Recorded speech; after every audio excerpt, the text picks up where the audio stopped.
और अब big and bold politics. और सबसे पहले आपको बताता हूं आपको इस मॉनसून सत्र के दौरान 9वें दिन क्या अपडेट रहा। 9वां दिन भी हंगामेदार रहा। मणिपुर मुद्दे पर 8 दिनों की तरह आज भी विपक्ष का हंगामा देखने को मिला, जिसके चलते लोकसभा और राज्यसभा को बीच में ही स्थगित करना पड़ा। विपक्ष मणिपुर हिंसा पर लगातार दोनों सदनों में हंगामा करता रहा और प्रधानमंत्री नरेंद्र मोदी से सदन में आकर जवाब देने की मांग भी दोहराता रहा।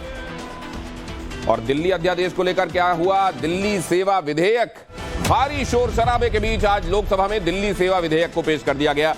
बिल पेश होने के बाद लोकसभा में गृह मंत्री अमित शाह ने कहा कि संविधान की तरफ से दिए गए अधिकारों के तहत इस विधेयक को सदन में रखा गया। दिल्ली सेवा बिल पूरी तरह से संवैधानिक है, संसद के पास कानून बनाने का अधिकार है। गृह मंत्री ने यह भी कहा कि कोर्ट ने संसद को कानून बनाने से नहीं रोका है। वहीं लोकसभा में इस बिल का विरोध कर कांग्रेस ने वादे के मुताबिक अरविंद केजरीवाल का साथ दिया। प्रस्ताव करता हूं कि दिल्ली राष्ट्रीय राजधानी और दिल्ली सेवा विधेयक है क्या, अब ये बहुत जल्दी से जान लीजिए। विधेयक के मुताबिक दिल्ली में ट्रांसफर पोस्टिंग की शक्तियों का बंटवारा किया गया है। ट्रांसफर पोस्टिंग के लिए एक अथॉरिटी के गठन का प्रस्ताव है। National capital civil service authority को निर्णय लेने का अधिकार होगा। अथॉरिटी के पास ऑफिसर्स के ट्रांसफर्स की पावर होगी। दिल्ली के मुख्यमंत्री अथॉरिटी के अध्यक्ष होंगे। मुख्य सचिव और प्रधान सचिव गृह इस कमेटी के मेंबर होंगे। सारे फैसले बहुमत के आधार पर किए जाएंगे। अथॉरिटी से ही विजिलेंस के मामले भी रेफर होंगे। अथॉरिटी सभी मामलों पर एलजी को सुझाव देगी और मतभेद होने पर आखिरी फैसला एलजी का आखिरी फैसला माना जाएगा। और दिल्ली सर्विस बिल उस अध्यादेश की जगह लेगा जिस अध्यादेश को सुप्रीम कोर्ट में पहले से ही चुनौती दी जा चुकी है। और ऐसे में अगर यह बिल दोनों सदनों से पास भी हो जाता है तो संभव है कि इसे भी सुप्रीम कोर्ट में चुनौती दी जाए। और अब अगली खबर, तमाम अटकलों और विपक्षी खेमे की आपत्तियों को दरकिनार करते हुए शरद पवार आज पीएम मोदी के साथ एक मंच पर दिखाई दिए। फिर क्या हुआ देखिए।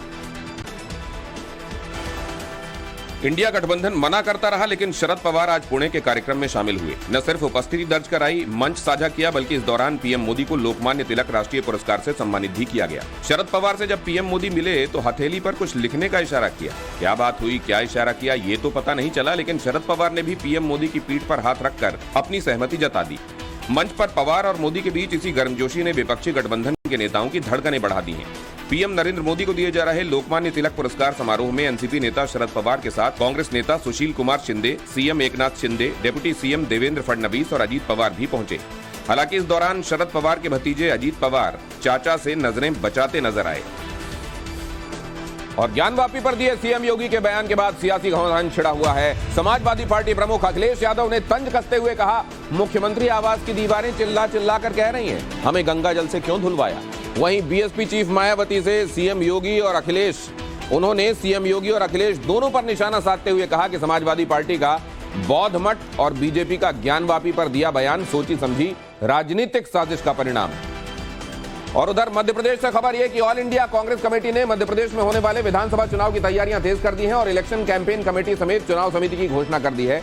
32 सदस्यों की कैंपेन कमेटी के अध्यक्ष आदिवासी नेता कांतिलाल भूरिया को बनाया गया है, जबकि प्रदेश चुनाव समिति का अध्यक्ष कमलनाथ को बनाया गया है। कांग्रेस की कैंपेन और चुनाव समिति की लिस्ट जारी होने पर बीजेपी ने तंज कसा। बीजेपी प्रदेश अध्यक्ष वीडी शर्मा ने कहा, कमलनाथ ने दिग्विजय सिंह के साथ चोट कर दी। कमलनाथ अपने बेटे को तो कमेटी में ले आए, लेकिन दिग्विजय सिंह का बेटा जगह नहीं पा पाया। और राजस्थान में क्या हुआ? राजस्थान में 2021 में हुई सब इंस्पेक्टर पुलिस परीक्षा एक बार फिर विवादों में है। एक तरफ अभ्यर्थी इस परीक्षा को रद्द करने की मांग कर रहे हैं, तो वहीं विपक्ष ने भी इसे मुद्दा बना लिया है। पूरे मामले में अभी तक 11 एफआईआर दर्ज हो चुकी हैं। 80 लोगों को नामजद आरोपी बनाया गया है। बताया जा रहा है कि पूरा मामला तब संदेह के घेरे में आया जब 859 पदों के लिए निकाली गई भर्ती में सिर्फ जालौर जिले से ही 100 से ज्यादा लोगों का चयन हो गया। उसमें भी सबसे ज्यादा संचौर तहसील से सिलेक्शन हुए। ये वही इलाका है जहां से टीचर भर्ती परीक्षा में फर्जीवाड़े का मुख्य आरोपी सुरेश बिश्नोई पकड़ा गया। और क्या अमेरिका ने तीसरे विश्व युद्ध का रिहर्सल शुरू कर दिया है? जवाब आपको बिग एंड बोल्ड इंटरनेशनल में मिलेगा, लेकिन उससे पहले आज की पॉलिटिक्स की 5 और अहम खबरें। Big and bold political quick takes. संसद के मानसून सत्र के दौरान विपक्षी दलों की तरफ से केंद्र सरकार के खिलाफ लाए गए अविश्वास प्रस्ताव को लेकर बड़ा अपडेट आया है। सदन में अविश्वास प्रस्ताव पर 3 दिन चर्चा होगी। बहस 8 अगस्त से शुरू होगी, जो 10 अगस्त तक चलेगी। प्रधानमंत्री नरेंद्र मोदी 10 अगस्त को चर्चा का जवाब देंगे। शिवसेना का नाम और तीर कमान सिंबल को लेकर आज सुप्रीम कोर्ट में सुनवाई हुई। सुनवाई के दौरान सीजेआई ने कहा कि इस केस पर फैसला 2 मिनट में नहीं आ सकता। अदालत ने कहा कि अनुच्छेद 370 मामले की सुनवाई के बाद इस मुद्दे को सूचीबद्ध किया जाएगा।